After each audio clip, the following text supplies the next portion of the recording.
Welcome to PNC Sports. Another morning, another loss for the Lakers. Um, Let me get into the game. First off, I want to say that I'm gonna just start with the Clippers. I'm gonna talk about the Clippers first because I'm not really too concerned about them. They looked all right. John Wall looked better than I thought. He looks all right. He looks like his role with the team will be better as the sixth man for them. Um, him accepting that role will probably help them more with their depth. I don't necessarily take this Clippers serious like everybody else do. They've been together for the same amount of time AD and LeBron been together, and they have done absolutely nothing. So I don't take them serious. Good win for them. Kawhi came off the bench, which was surprising. He played limited minutes, but I think once he gets to play more, he'll be better. And they got a deep team. They have a really deep team, at least 10 players deep. So that was a that was a good night for them. Good showing. Good. I think that was game one for them. Good game one for them. Like I said, not really too concerned about the Clippers. I don't take them serious until they do something. You got to do something before I take you serious. They've been together. Everybody been saying they're contenders every year. They're the on paper contender champs. Like, I don't really take them serious. You got to do something. You got to actually win. You got to actually make some things happen before I sit up here and crown you. That's just me. But to get to the Lakers, it was more of the same from game one. They played better defense, and they had stretches where they look like they found something that could work for them offensively. But the one thing that we can all go ahead and say is they're not shooters. They're not shooters. I brought up the quote after last game where Darvin Ham was saying, "Hey, we're going to have to just keep shooting and making shots and all of those things." And that's just not how it's going to go. We're not shooters. We're not a team that can shoot. Nobody can shoot. We shot a lot of threes this game, and it didn't lead to anything. Let me get the number. Let me see how many threes we shot. We shot 45 threes this game and made 9. Last game, we shot 40 and made 10. Like, you're taking a lot of threes. The Clippers took 29 and made the same amount as you. You're not an efficient three-point shooting team. I don't understand. Like, everybody keeps saying, well, it's because the lane is clogged. They have to take threes. The lane is clogged by whom? If the lane is clogged by a bunch of guys that are not shot blockers, they're just standing in your way. You got to get physical, get to the basket, and force them to collapse on you.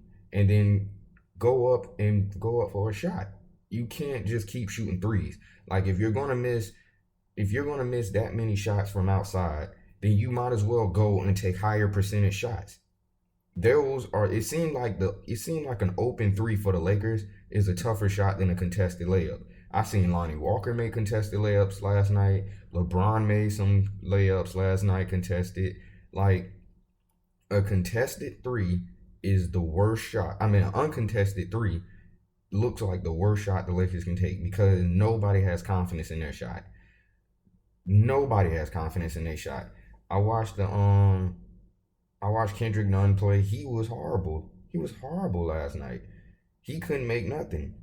What he gave us last night? He gave us 0 points, 2 assists. 0 points, 2 assists. Like, nobody could hit nothing last night. And they just keep taking jump shots. Damian Jones did not start. We went with the same starting lineup from the Warriors game. Didn't want to see that. We went with it. It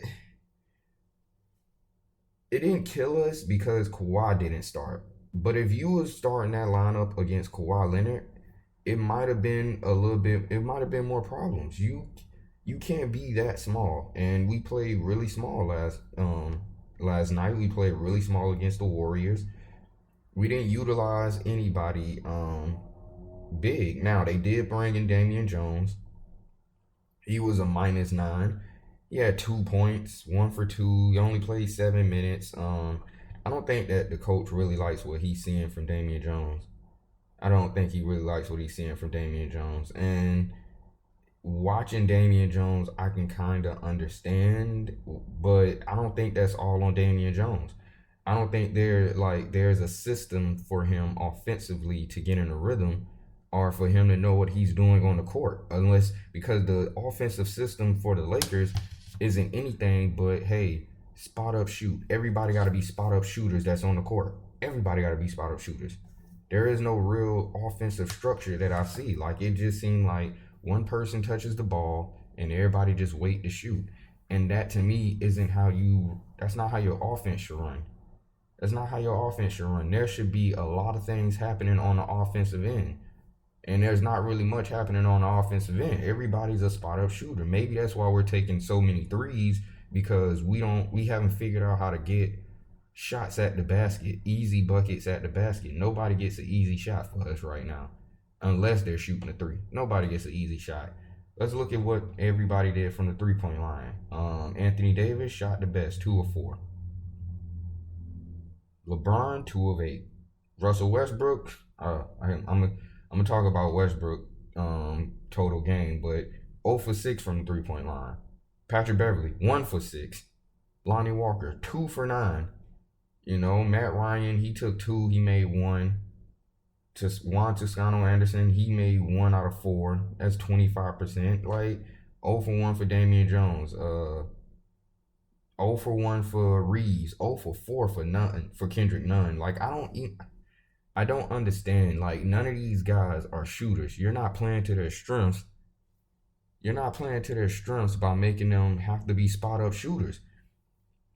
And I already know what to talk about today is going to be. It's going to be Russell Westbrook and his 0 for 11 and 0 for 6 from 3 point line.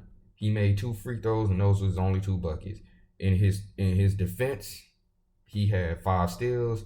He played good defense tonight. He in the fourth quarter, he really kept Kawhi Leonard from taking advantage of a matchup that he shouldn't have been on. He shouldn't have been on Kawhi Leonard because he's too small. He's not an elite defender, but Darvingham challenged him to guard Kawhi. In a way, I'm not necessarily mad because it's game 2. Maybe you wanted to challenge him to feel involved in the game other than just offense, to let him see that he can be impactful other than just being an offensive player.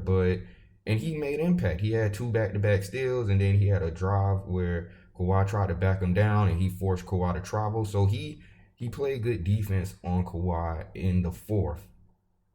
But he had 0 impact on the game offensively. 0. He could not hit a shot. He couldn't make nothing. And I just don't see, like, if the offense is going to be, hey, Russ, you're going to have to be a spot up shooter in this offense like everybody else, it's not going to work. It's not going to work. He's not going to be an effective spot up shooter. That's not his game. He can't do that.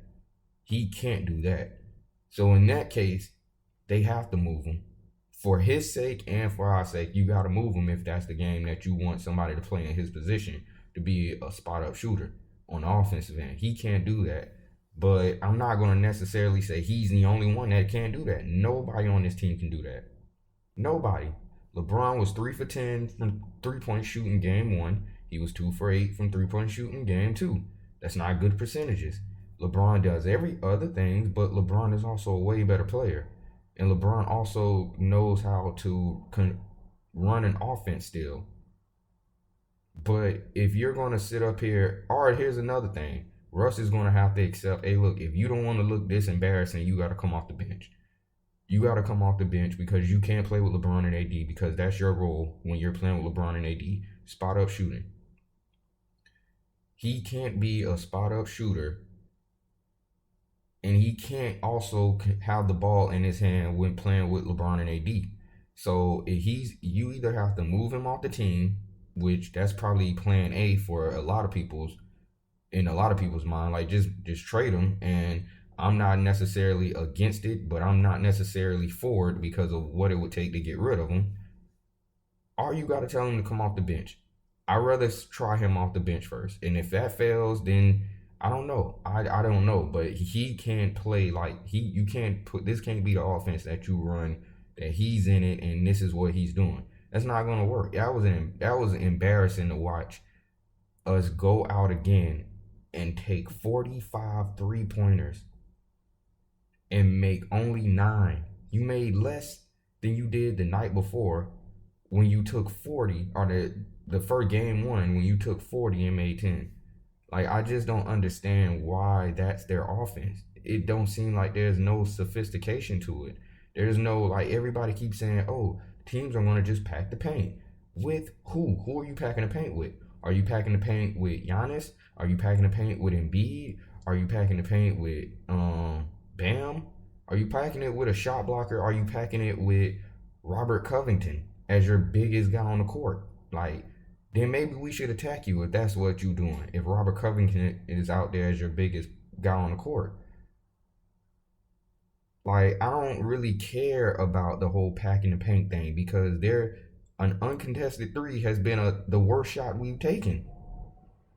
We've made contested layups.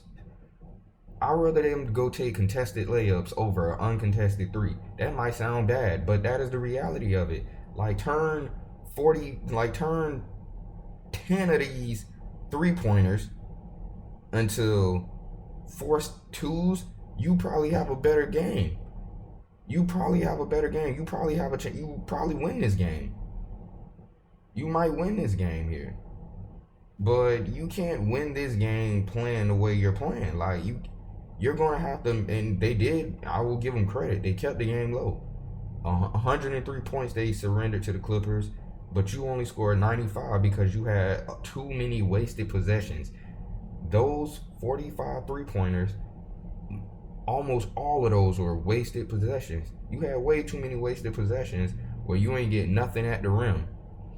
You're not playing big, so you don't get a lot of second chance points. LeBron was your center at some point this game. And it's like, all right, if Damian Jones is not the guy, and we don't know if Thomas Bryant is going to be the guy when he gets back, if you don't know if these centers are going to work out for you, we have to go get some more centers. Like, AD can't keep playing center. And AD got hurt last night. He had a decent game. He had a pretty good game. Considering everything, he hit the ground pretty hard. He got injured. He was a +5, 25 and 8. But at some point, he kind of did not make any impact in the fourth quarter where he wasn't really moving that well and he wasn't really doing anything. And I don't know. I think that the team is just gonna have to figure out how to be more efficient on the offensive end. And like I said, the most inefficient shot they take is the open 3-point shot. Everybody is gonna give them that shot. That is an inefficient shot for us. You can't take those shots and just think that, hey, this is how our team should play. That's how other teams should play. If you get an open shot, take it. That's how other teams should look at their team and say, hey, this is what we should do. But we don't have shooters. Nobody can shoot.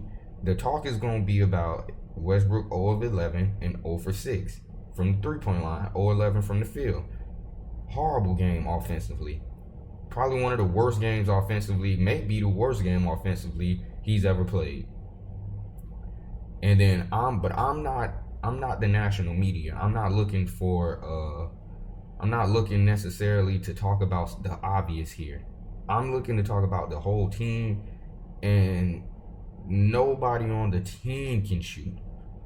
Nobody. Patrick Beverley 1 for 6. 1 for 6.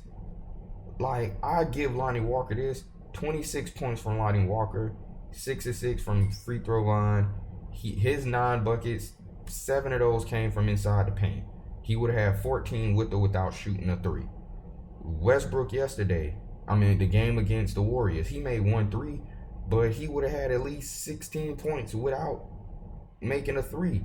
because he got to the basket and made his shots. He has to attack the basket. Not only him, Lonnie Walker has to attack the basket. Not only Lonnie Walker, Kendrick Nunn has to attack the basket. Like, Kendrick Nunn 0 for 4 from the 3-point line, 0 for 7 from the field. So he only took 3 shots inside the 3-point line. That's not his game to just be a spot up shooter. That's not who Kendrick Nunn is. So, like, are you coaching to your personnel, or are you trying to force them to do something they can't do? And that's the one thing I would just say about Darvin Ham is, like, the offense looked how it looked last year with Frank Vogel, where guys was doing things they couldn't do, and there was no structure set up for us to do anything else. There is no structure set up for us to get any shots at the paint, at the rim, nothing. And I hate the argument of, like right now I do, of, well, teams are going to just clog the paint. So what if they clog the paint? Attack them. Play physical. You have to play physical. You have to be who you going to be to win these games. You got to be a physical team. You got to be athletic. You got to defend. They defended well last night. Step one.